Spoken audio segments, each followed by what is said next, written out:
Story 1. I had a teacher whose son was my rival for years. I had her for senior English. She made everything incredibly difficult for me, consistently giving me poor grades whenever grading was subjective. I received A's and B's in my other classes all year. For our senior final project, before the exam, she gave my group an A but gave me a D. I was furious, and apparently in the next class, she showed my work to the students and asked if they thought it deserved the same grade as everyone else, as my best friend was in the period after mine. I needed a 77 on my final exam to pass her class. 40% of our grade was based on essays. I received a 76 overall, 58 out of 60 on the multiple choice and short answer sections, and 18 out of 40 on the essays. My final report card for my senior year reflected 3 A's, 3 B's, and 1 F, averaging a 69.3. She prevented me from graduating on time, walking with my class, and getting into college, forcing me to complete a semester at community college. The most astonishing part was when my parents and I met with her, the guidance counselor, who I had been meeting with 3/4 of the year because of her, and the principal. She outright denied any wrongdoing until it became indefensible. Then she announced to us and her superior, "I'm quitting anyway and moving out of state to follow my son to college." Felt like a scene from a movie. I'm 41 now, and everything has worked out well, but that woman still occupies my thoughts when I think about her. I struggle to wish her well in any capacity. Story 2. Before my mom died, she handmade a custom wool bomber jacket for my dad. After my dad remarried, he later passed away, and I left the house immediately because my stepmother and I did not get along. A couple of days later, I returned to the house to retrieve the jacket that my deceased mother had made for my deceased father. It was the only thing I wanted, but she had already thrown it out. It has been 20 years, and I am still not over it. Story 3. My dad and I bought a deteriorating boat from someone's yard and spent a year rebuilding it with new fiberglass, paint, and a motor. After a few months of using it, my mom sold it while I was at summer camp because she wanted the money to buy a new couch that we didn't need. I still remind her of this 10 years later, and I have no idea why she thought that was acceptable. My dad and I never did another project together after that, and I honestly blame her. Story 4. I asked for a dog throughout my childhood but was repeatedly told no. 2 months after I moved out, my parents got a dog for my younger sister. Story 5. How my stepdad treated my mom after he passed. He never told her he was to be buried with his ex-wife. She found out the day after he passed. That still hurts her to this day. They were together for 32 years and he never said a word. Story 6. My older brother and I worked for a man over the summer in exchange for a used car. When my brother graduated from high school, my parents paid for my share to give it to him as a graduation present. So for graduation, he received his own car. My younger sisters each received a used car for their graduation. When I graduated, I did not receive a present from my parents. Nothing at all. Story 7. The Exxon Valdez oil spill. After the spill, as part of a massive public relations effort, they distributed boats, boat motors, and many other items to the local population to help with the cleanup. It was a significant bribery scheme that many took advantage of. I have not purchased gasoline at an Exxon station since. Story 8. In school, we had to do a project. We created a list of topics in order of preference. I received the topic I wanted. However, someone in my class started the project early to secure that topic. I had to change mine, which still makes me a little annoyed. Story 9. The Bush administration misled us into the Iraq War, resulting in at least hundreds of thousands of deaths and countless injuries. Trillions of dollars were wasted, and the entire Middle East was destabilized. Not a single person was held accountable for these actions. Story 10. My ex-boyfriend was a favorite at church, and after I broke up with him, my church community stopped supporting me. He got married, and his wife was quite rude to me on multiple occasions. Strange things happened, like people ignoring me and uninviting me to parties so he and his wife could attend. Nobody, not even friends I confided in about my pain, stood up for me. I have since moved to a major city and built an amazing life, but sometimes I still think negatively about them even years later. Story 11. I was part of a fraternity in college where some attendance at community service events was expected. I didn't attend the major event of the year, a charity walkathon, because I was scheduled to go at around 3 a.m. However, at that time, I had more community service hours that semester, more than halfway through, than the entire rest of the fraternity combined. Our fraternity ended up getting recognized by the university for outstanding community service that semester because of my contribution. I had hundreds of hours. I received a reprimand for my lack of attendance, which was said to make us look bad. When I mentioned my other community service hours, I was told, "This isn't a competition." Story 12. I am the oldest child. My youngest sibling is a half-sibling. My father remarried. My parents fought in court from the time I was in 5th grade until I was 25. They did not pay for my college because my mother could not afford it. I worked 3 jobs while taking 25 credit hours.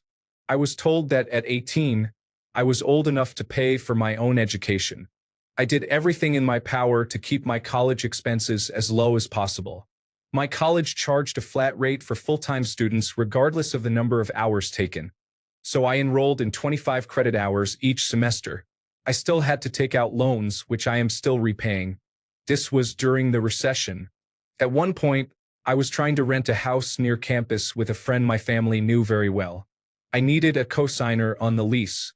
I had never made a late payment on any bill and was not asking for any financial help, just a signature. My father made a big deal out of it and made me feel like a greedy person. Fast forward to now. My half-sibling is attending college out of state, and my parents are paying for it. They do not have to work because my parents want them to focus on their classes. While I am happy for my sibling, I feel hurt.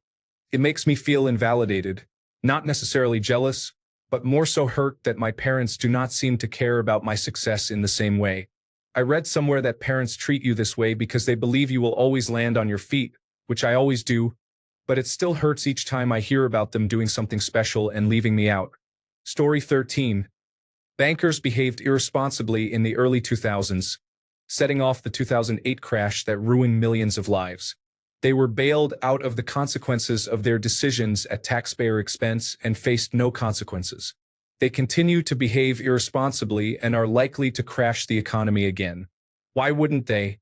Privatized gains and socialized losses. Story 14. When I was a teenager, I didn't want to be the pianist for my high school choir. I joined choir to sing and have fun with my friends. However, I was a better pianist than my teacher, so she made me play. Why hire a professional when you can have a 15-year-old do it for free? Some of the music was above my ability level. We're talking a ragtime medley, and I developed an anxiety problem that I still haven't outgrown. I spent a lot of time alone at the piano, practicing when no one else had to. During the concerts, the piano was usually down on the floor while everyone else was on stage singing. I was so upset at every concert. My teacher never once said, "Thank you." Now I am a choir teacher, and I actively strive to be the opposite of her.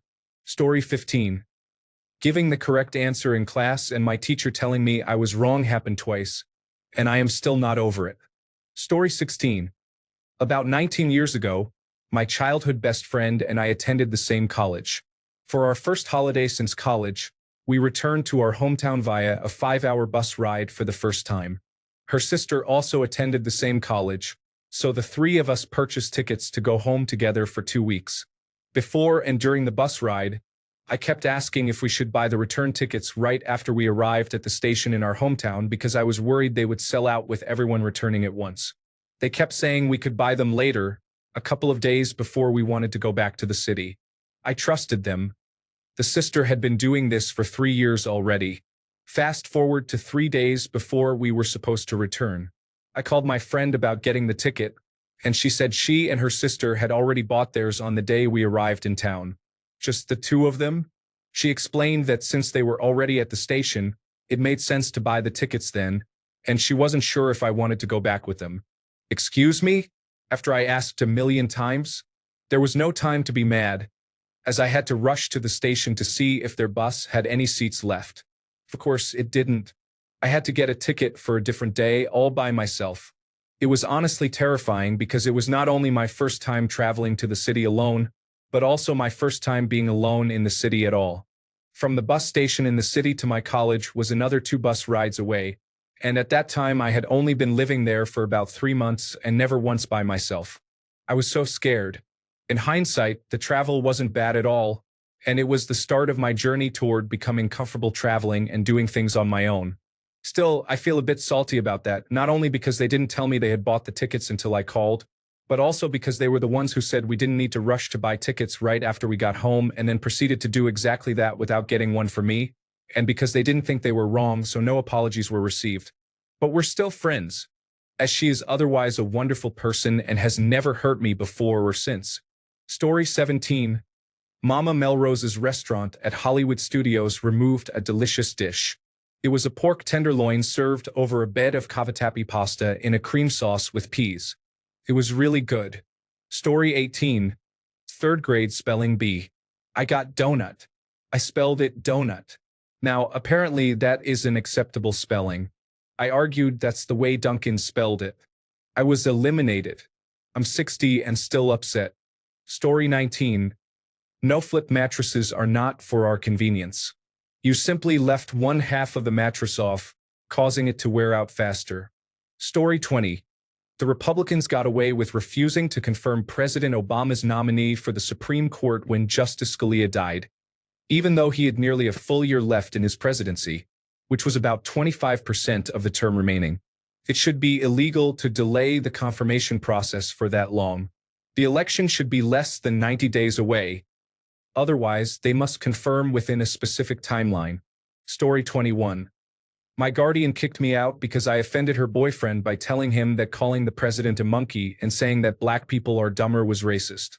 She claimed until her death that it was because I didn't follow her rules or act like I belonged in her family. However, she could not explain which rules I broke or how I didn't fit, but it was entirely my fault and had nothing to do with her boyfriend. Story 22. Glad you asked. Any chance I get to bring this up, I gladly will. This was maybe 14 or 15 years ago, around 2010 or 2011, during junior prom. I was ironically campaigned for prom king. I didn't want it. I just thought it was funny because it was being heavily memed at our school. I was the weirdo with autism who found humor in these types of things. Important context. My school had the teachers pick the king and queen, not a student vote. Anyway, at prom, the prom queen went to the smartest girl in the year, which was deserved, while prom king went to a guy named Kingsley. Again, I didn't really want it, but it felt like the teachers saw the irony in his name and the title of prom king, so they gave it to him. This kid was far from a role model. He had bullied me and others previously and was friends with all the troublemakers in our year, yet he still received the title. The sheer laziness of the teachers giving that honor to someone like him makes me frustrated. There were so many other guys in our year who deserved it much more. Story 23. Giving away my first edition Pokemon cards to my sister's ex-stepson and never seeing him again. Story 24. My sister-in-law wanted to watch a television show and called my wife to let her know that if we came over, not to disturb her because this show is special to her. Naturally, my wife didn't mention it to me. Her son wanted to play a board game, which we often did. Because the dining room was occupied, he played in the kitchen breakfast area, adjacent to the open-plan living room, where the television was extremely loud due to the poor sound recording of the show. I couldn't hear her son, who was sitting right next to me. He asked his mother to turn the television down, and she exploded. She claimed that I told her son to ask her to lower the volume because I knew what she had said to my wife and was manipulating her son to say what I wanted. This led to a huge argument, and she threw me out of her house, forbidding me to return and holding that stance for 10 years. During that time, she frequently invited my wife and daughter over, giving them gifts and treats to ensure they came, and spoke poorly of me while supporting any negative comments my wife made about me. After a full decade of disparaging me to anyone who would listen, she informed me that I could re-enter her new home, as she had recently become wealthy, and act as if nothing had happened. I simply stated, I can't go back there just because I want to. I need to be invited to feel welcome. This caused her to once again blow up, as she interpreted my statement as an insult to her hospitality. It's still ongoing, and she is particularly unpleasant to me while being warm and welcoming to others. I personally hope she faces consequences for her actions, but the reality is that she likely won't. Her newfound wealth has led many in the family to pander to her and believe I must have done something terrible to deserve the treatment I've received. I might feel guilty about harboring such thoughts, but I hope she endures as much pain and suffering as she has caused me. I also hope her family experiences equivalent damage, given the years of persuasion directed at my wife and daughter to portray me as the source of all their problems. Story 25. In 1979, I walked my Darth Vader action figure across the stovetop. It melted into a black plastic patty with a lightsaber sticking out of the top. Nobody told me those things would one day be valuable collectibles. Story 26. I am still frustrated that my dad would not let me bat left-handed in baseball. I was a very good athlete who flinched when batting right due to astigmatism. When playing with my brother and friends, I hit the ball hard from the left. Does this even matter? Well, yes and no. Story 27. I had a roommate a decade ago with whom I did not get along. I was so eager to leave that I forgot to reclaim a $950 deposit from her. She never said anything, and by the time I realized my mistake, I discovered there was no documentation, no emails or text messages. Everything was agreed upon verbally, so I couldn't claim it back in any way. It wasn't a significant amount, but I am still upset about the injustice. Story 28. I am still frustrated about the pandemic and how it was handled by the government and the community. Story 29. Most of my childhood was difficult. I felt like a second-class citizen because my stepdad didn't like me, but he favored my siblings. I was either punished for just existing or told it was okay to do what he said to keep the peace. It was their peace, not mine. I never had any peace until I moved out at 17. I am now 34 and still feel bitter about it. Story 30. The art teacher in 7th grade would pass out rubrics when we started a project so we knew what was expected. At the bottom was a section called Extra Credit. I realized halfway through the project that I wasn't going to be able to fulfill the extra credit portion. I went to the teacher and asked her if we had to do the extra credit because, it's extra credit, right? For doing extra work. She told me, "You don't have to." So I didn't. And I lost points for not doing the extra credit that she semantically told me I didn't have to do. 20 years later, I still feel frustrated about this situation. Story 31. I corrected my 6th grade teacher's spelling of the word lens for the second or third time in a week, and she insisted she was correct. She spelled it lens. I am now 30. In my opinion, she still lacks the knowledge expected after graduating from college. Story 32. Back in high school, I was playing Trivial Pursuit with a friend and had a full pie. The question for the win was, where are Utah, Omaha, and Juno beaches? I answered, France. He immediately said, wrong, Normandy. This sparked an argument that I still bring up with him to this day just to give him a hard time. I was technically correct, but if the answer on the card is something more specific, I argue that he should have asked me to be more specific. Story 33. Disney mishandled the John Carter of Mars movie. The books are incredible and deserving of a miniseries. Instead, they created a mediocre summer action film that deviated significantly from the original material, diminishing the chances for a true John Carter film. Now I must wait for artificial intelligence to advance to the point of generating complete films. Story 34. The Federal Aviation Administration is using September 11th as an excuse to stop walk-in service at their offices. Imagine if the Department of Motor Vehicles did that. I don't recall Osama declaring war on America's paperwork. Story 35. My brother inherited the contents of the townhouse where my mother lived and hired a company to remove everything, throwing it in a dumpster parked next to her car without informing me. The only thing she didn't want was for her belongings to be discarded. I lost every memento of my parents and my childhood. Story 36. When I was in middle school, we were taught about the senses the human body has, specifically eyesight. The teacher discussed eyesight problems and complete blindness. She stated that all blind people only see pitch black. I was confused about how someone without eyesight could perceive pitch black. So I asked her how they could see pitch black. She proceeded to shame me in front of the entire class for asking what she called a stupid question, and used me and my question as an example of not paying attention in class to her other classes. Years later, I watched an interview with blind individuals who once had eyesight but lost it completely. One of them said something like, "I don't see black. What does your hand see right now?" "Nothing, because your hand doesn't have eyesight." "That's how my eyes see now, nothing." I felt validated for being right. Story 37. I'm 38 and can't get over the fact that my mother allowed therapists to medicate me with various prescription pills as an out-of-control teenager. I lost my entire childhood by sleeping and eating. Throughout my life, no matter what I achieved, I was barely praised or recognized compared to my brother. Maybe it's because I am considered slow, but it still bothers me, and I deserve to be treated better. Such is life, though. It's not really holding me back, aside from issues with trust and detachment. Story 38. When I was 3, I went to the doctor for a routine checkup. Being little, I was terrified of getting a shot, and my mom promised me that I wouldn't get one on this trip. But as it turns out, the hospital received their first shipment of the brand new chickenpox vaccine that day, and they decided to go ahead and give it to me while I was there since they had it. Naturally, 3-year-old me was furious about having to get a shot because my mom lied to me when she said I wouldn't get one. But then I did. 30 years later, I'm still upset about this. Story 39. As a young Generation X member, I witnessed how even flip phones with text messaging began to alter the fabric of society. People used to be much more connected. I knew everyone in school and everyone at work. The situation worsened after smartphones emerged.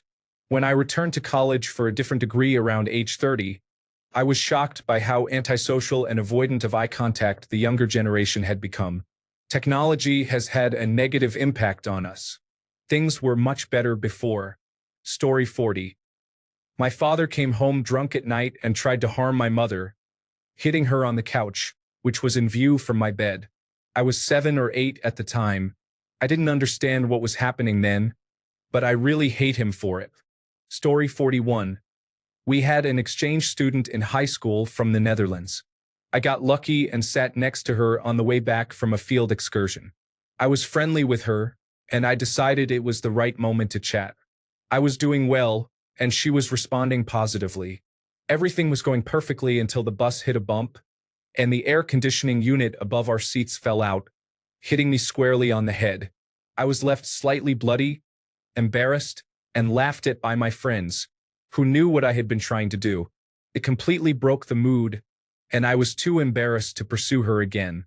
To make matters worse, I had to hold the unit until we got back. Story 42. Preston Manning and the Reform Party turned the Canadian Parliament and politics into a circus, and it has only gotten worse since. Story 43. I lost an entire shift of wages and tips because Portlandia was filming at the breakfast restaurant that day and had taken over the space. Nobody informed me, as the dishwasher and busser, about it until I showed up for work. I was broke and needed every single cent. I'm pretty sure the restaurant owner was compensated, but not me. I have mixed feelings about Portlandia. It's a funny show at times, but I still feel jaded. It was tough living on a dishwasher's wage at that time. Story 44. The rushed approach and lack of effort in the last couple of seasons of Game of Thrones will leave me feeling disappointed until the end of my days. Story 45. 15 years ago, I created a show for a local New York City television network. It was their idea, a realization of my dream in a form. They told me they couldn't pay me, but they laid out their marketing plan in detail. The show was great and very well produced. However, the marketing and public relations team abdicated their responsibilities. They promised advertising, a street team, social media, and none of it happened. Pretty much the only thing they did was try to shut down my team's independent efforts to promote the show. We staged a live event to hype it and wanted to show an episode, but they revoked permission to do that 2 days before the event. The show came and went with barely a trace. I consulted a lawyer about suing them. I was told that it would be my small company against the city of New York, and based on the contract, I would almost certainly lose. Perhaps I had been too trusting, but I saw this as my shot at success, and I couldn't risk not taking it. I felt cheated in the entertainment industry. I know it happens every day, but I don't think I'll ever get over it. Story 46. My friend convinced me to participate in a 5-day cross-state bike ride with another friend who rarely rides. We all trained and prepared. I modified my single-speed bike into a 10-speed for the friend who didn't have one and booked a charter group for the trip. This is a major annual event with thousands of participants. The first few days were enjoyable, but the new rider was exhausted by day 3. She took the bus for the last 2 days, and my other friend did the same, skipping the final day. I finished the ride on my own, crossed the finish line alone, and met them later at a bar in the last town. I don't regret a single mile of the ride, but we set out as a team, and they dropped out. Now, whenever that friend mentions bringing people together to do the ride again, I think, yes, but not with you. Story 47. I'm frustrated about many things, but on a lighter note, I'm still disappointed that Esmeralda and Quasimodo didn't end up together in The Hunchback of Notre Dame. Story 48. That anyone thought packing dozens of 13-year-olds into the same room was a good developmental idea. Story 49. My father put out a cigarette on my arm, giving me a second-degree burn while laughing about it.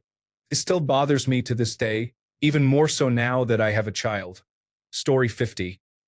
My closest friend started dating my ex, and all our mutual friends either defended him or acted as if nothing happened. Story 51. I visited a friend of my partner at the YMCA.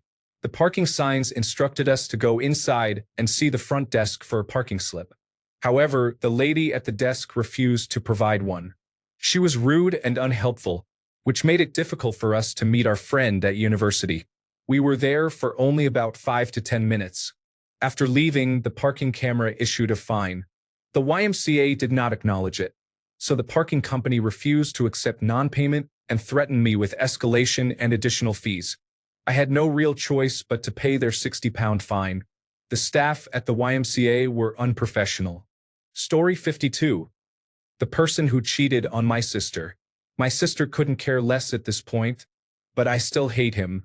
Story 53. I had an epic hockey card collection that my mom sold at a garage sale for $5. What could a few Gretzky rookies be worth anyway? Story 54. In 2010, FutureShop, a Canadian subsidiary of Best Buy, broke my MacBook Pro and refused to admit it. I had some minor software issues, and since it was under warranty, I took it to their service department. When I picked it up, they had resolved the issues I reported, but now the laptop did not respond to the clamshell being open or closed. I discovered this when I nearly overheated it in my backpack. I returned to have them address this new issue, and they informed me that the warranty was void due to water damage. Clearly, there was no water damage the first time, or they would not have completed the initial repairs. The only conclusion I could draw was that they caused the water damage and refused to take responsibility. I became a persistent issue for them for weeks, trying to get my laptop fixed or replaced. In the end, they gave me a $100 gift card to make me go away. Story 55. My grandmother was an amazing woman. When I was about 10 years old, she visited while I was at school. She decided to tidy up and went into my room. She threw out some of my basketball cards that were on my nightstand. One of those was a Fleer Michael Jordan 3rd or 4th year card in a hard plastic case. She actually took it and tossed it out. I loved my grandmother, but that was a hard pill to swallow. Story 56. I loved art and created it constantly. Drawing, building, storytelling, painting, and sculpting. At 12 years old, my entire family told me I would never make it as an artist.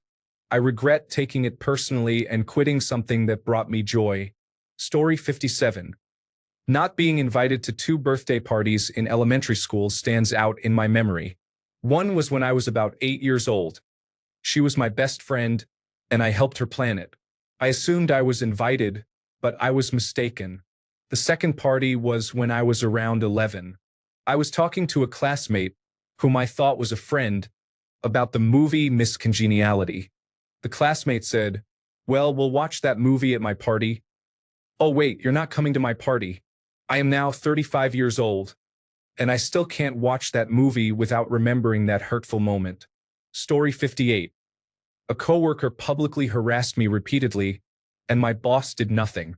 I had no idea I should report this to human resources and file formal complaints. Never again. Story 59. My childhood best friend and I stopped being friends in our mid-20s, and I still have no idea why. Story 60. The overpricing of mid-90s vehicles and car companies relying on designing vehicles that are impossible to repair independently, instead of paying mechanics a livable wage. Story 61. The overpricing of mid-90s vehicles and car companies relying on designing vehicles that are impossible to work on yourself instead of paying mechanics a livable wage. Story 62. I was 9 years old and my brother was 10. The next day was the annual school day trip. My class was going to the zoo and my brother's was going to the amusement park. These were paid trips and my parents were quite stingy, so it was common for us to miss school trips, and I made my peace with it. I woke up in the morning and found out that my brother had cried all night, and they sent him off for his trip in the morning. They decided that I could skip my trip since it was just the zoo. I cried all day. I am now 39 years old and my eyes still well up when I think of that day. And yes, I love the zoo. I always have. Story 63. During my freshman year of high school, I was in the band, and the end-of-year band trip was to Hawaii, where we performed at the 75th anniversary of Pearl Harbor. My family couldn't afford to send me. Additionally, COVID-19 occurred during my senior year in 2020, so I didn't have a prom or graduation. I had already bought my prom dress and cap and gown. High school was challenging for me. Story 64. I broke up with my fiancé after he cheated. He and the other woman moved down the block from me. I had to relocate to a new city to get away from both of them. There is more to the story, but I can't explain it all. He was abusive and I had to deal with her too. She was also unkind to my son. She took him to the hairdresser, had his hair cut short, and he cried the entire time. Not once did she comfort him. He wasn't even 3 years old yet. The hairdresser thought she was the worst mother ever, and she wasn't even his mother. I can't get over him not protecting our son. I can't move past the fact that she enjoyed making my life miserable and hurting my son while she was the other woman. Story 65. People are praising Rami Malek for playing Freddie Mercury, but completely missing Taron Egerton's amazing performance as Elton John. Story 66. Many Americans believe that Trump was a better choice than Clinton, and here we are, still facing this situation a decade later. Story 67. My ex and I were love interests in a musical and ended up dating in real life. He started cheating on me openly with a girl who was supposed to be my friend, and then I had to be the one to ask if he wanted out. It has been 6 years, and I am still angry and sad about it. Story 68. The Iran-Contra scandal involved high-ranking members of the Reagan administration who funneled weapons to Iran during an embargo and used the money to fund a militia fighting the Sandinistas in Nicaragua. They also traded arms for hostages. The only person to go to jail was Oliver North, who has since become a figure favored by right-wing media. Story 69. Nobody came to my 6th grade graduation. Everyone had to work. Even my brother, who would have been at school to see it, was homesick. I know it was no one's fault and we needed the money, but it still hurts when I think of it. Additionally, my brother gave our trading card collection away to a friend because he thought I wasn't interested in it anymore. Story 70. 2 or 3 decades ago, Chick-fil-A took an anti-gay stance. I have not eaten in their restaurant. I am not gay. Story 71. The Waco siege was a tragic event. While it was reported that the group was harming children, that does not justify the use of extreme violence against everyone involved. Story 72. Manchester City won the league in 2011 to 2012 with a last-minute goal. That was the last time I felt upset about anything. Then I grew up. Story 73. Playing baseball in the house league, we have a 5-run mercy rule where the inning ends. I'm catching with loaded bases, and a hit to the outfield prompts the umpire to call it 5 runs. Maybe a parent involved. The batter turns and goes back to their dugout, mercy, right? I got my team to tag first and claimed the batter should be out. The inning is over with 2 outs at the time and the run doesn't count. The ruling is that all runners must be safe from a force out before any runs can count if it's the last out of an inning. The only exception is when there are runners on second and third with 2 outs. If you make the out at third on the runner advancing, not by force, and the runner on third touches home plate before the tagout occurs, then the run counts even if the batter didn't reach first. That wasn't the situation. Either way, the umpire didn't agree with me. I told my coach and he disagreed as well. At that time, I was also an umpire and spoke to some of my older colleagues who agreed with me. I informed my coach before the next game that I had consulted veteran umpires about the rule, yet he still disagreed and argued with me. We did not get along, my coach and I. Story 74. The false promises and lies from the United Kingdom government in 2014 to dissuade Scotland from voting for independence. Story 75. Howard Schultz sold the Seattle Supersonics basketball team to businessman Clay Bennett. Clay Bennett swore he would not relocate the team to Oklahoma City. However, he ended up moving the team there. His daughter is attractive. Story 76. When I die, I want the people I did the group project for research methods in psychology with to lower me into the ground so they can let me down once again. 30 years later, I am still bitter that I received a 65 in that class, even though I earned all 80s and 90s on my individual work and exams. I switched my major from psychology to English literature, and as soon as I found out any class had a major group project component, I would drop it. Story 77. Moved approximately 2,000 kilometers in the spring of 2022. With the help of friends and multiple cars, it involved about 8,000 kilometers of driving. Gasoline prices in Canada did not reach those levels. It was over $2 per liter for most of the trip, with a peak of $2.20 per liter. That move was expensive, but gas prices decreased afterward and have not returned to that level. Story 78. I have given this long rant several times in the past. I used to take a week off from school to go camping every year at Camp Sunshine, a place for those with medical issues which applied to me due to my transplant. The deal was that I needed to keep my grades above a C, and I would receive all of the week's work ahead of time, allowing me to go the next year. I never really had a problem with this. I wasn't exceptional in school, but I was determined to go to camp, so I managed to maintain a B to C+ average. Then came grade 11 in Mrs. Bumpus's English class. I had no issues with reading, but writing was a different story. Putting the words from my brain onto paper was incredibly challenging. I was at a C+ average going into the final stretch before my camping week. I asked all of my teachers for all the assignments and projects that would be due during that week so I could complete them early.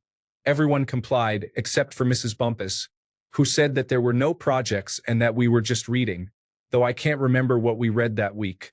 I know we read The Kite Runner and Mouse that year, but not during that week.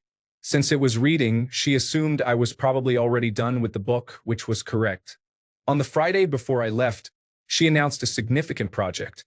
A massive multi-part assignment about different genres of writing, including poetry, memoir, and short story. We had to write a project using no less than 7 different genres.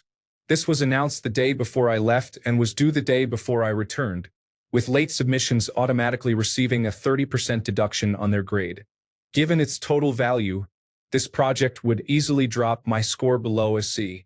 So, I spent my entire week working on the project and managed to finish it.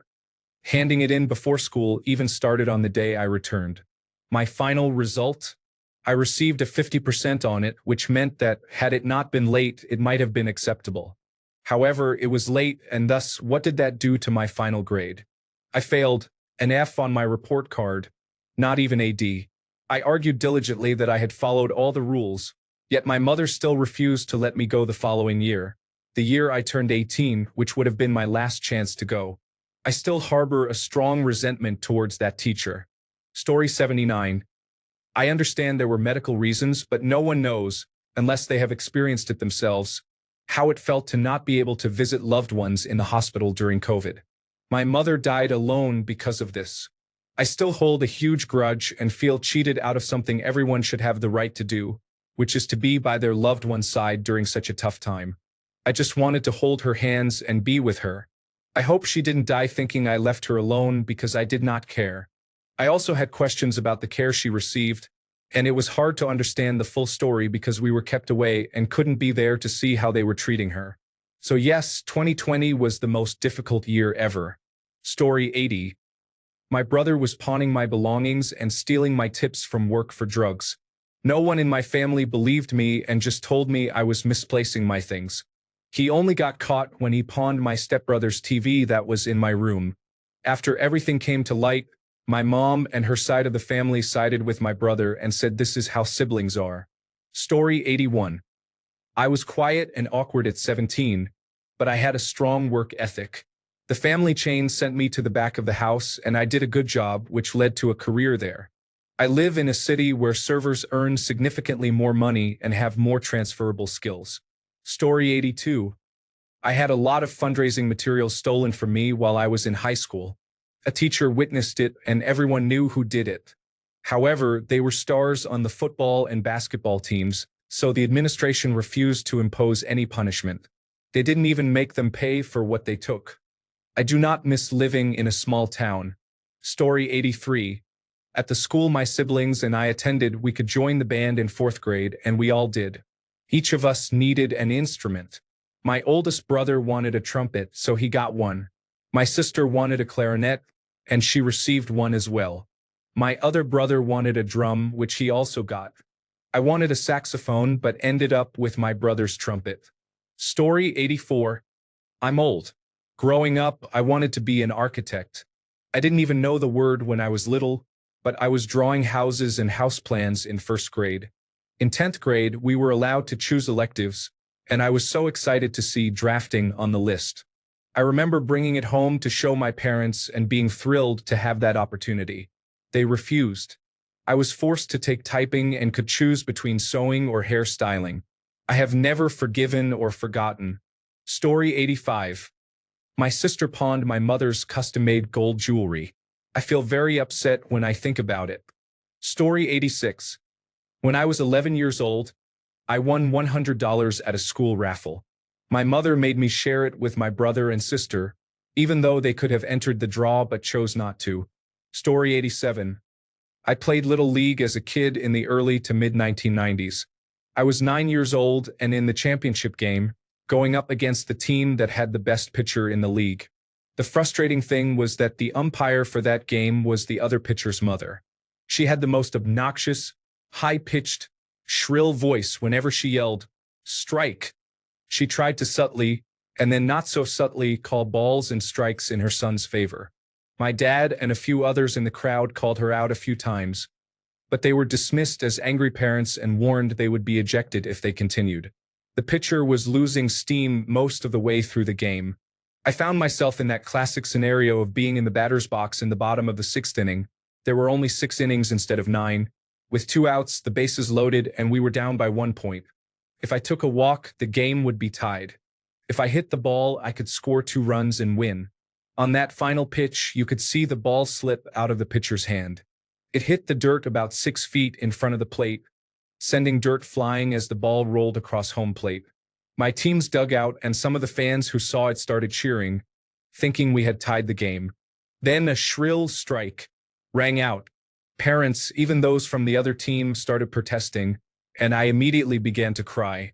There was a lot of yelling and arguing, and in the end, whoever was in charge ruled that the umpire had final authority on the field and that her call could not be overturned. That was the last time I played baseball on a team. I was so upset, devastated, and enraged by the injustice that I couldn't bring myself to play again. My parents tried to encourage me to keep going, but I was just done. I was good too, as far as kids are concerned.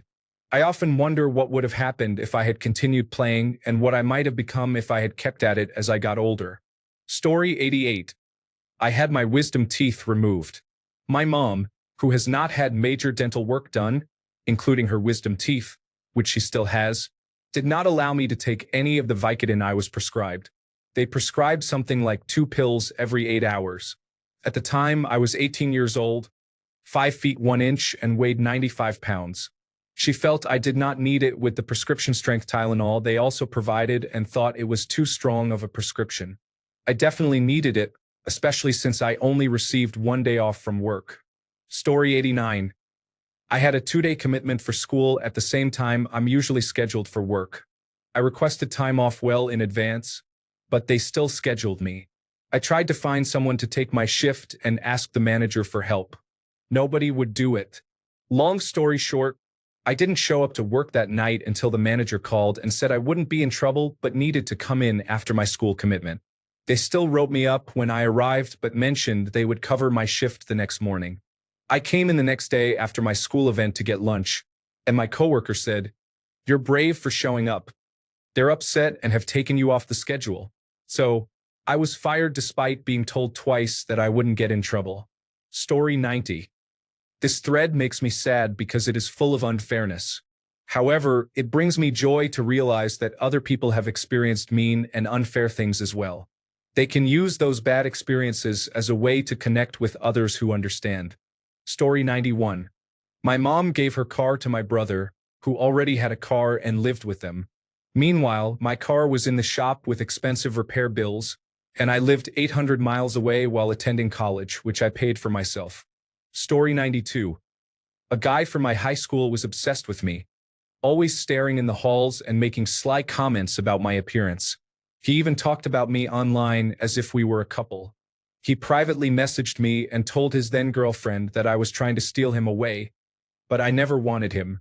He messaged me first. She proceeded to speak badly about me for years online, probably to this day, but I wouldn't know.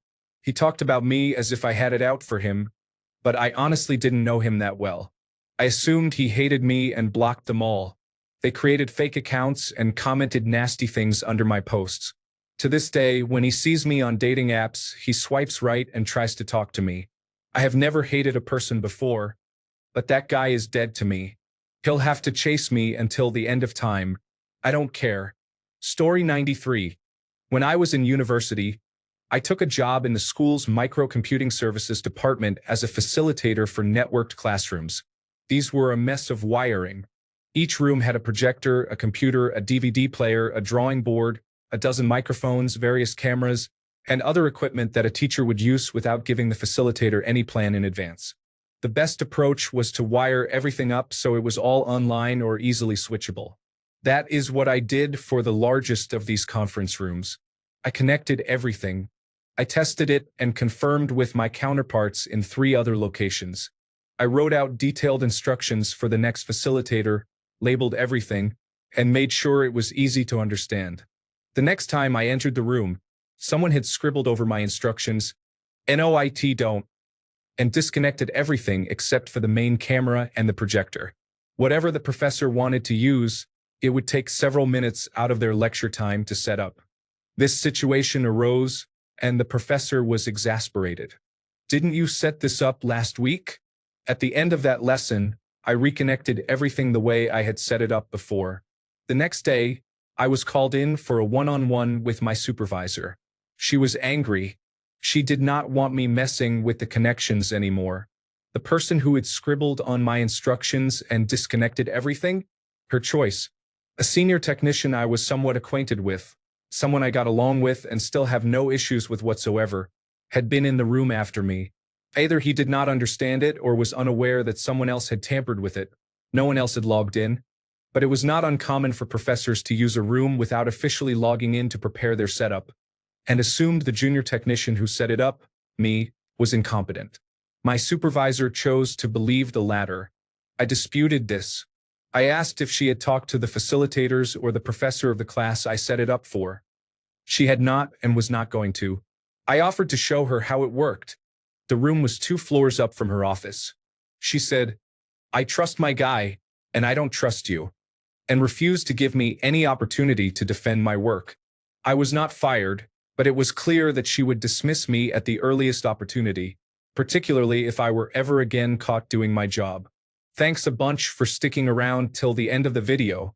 Remember to subscribe, and until next time, stay awesome and goodbye.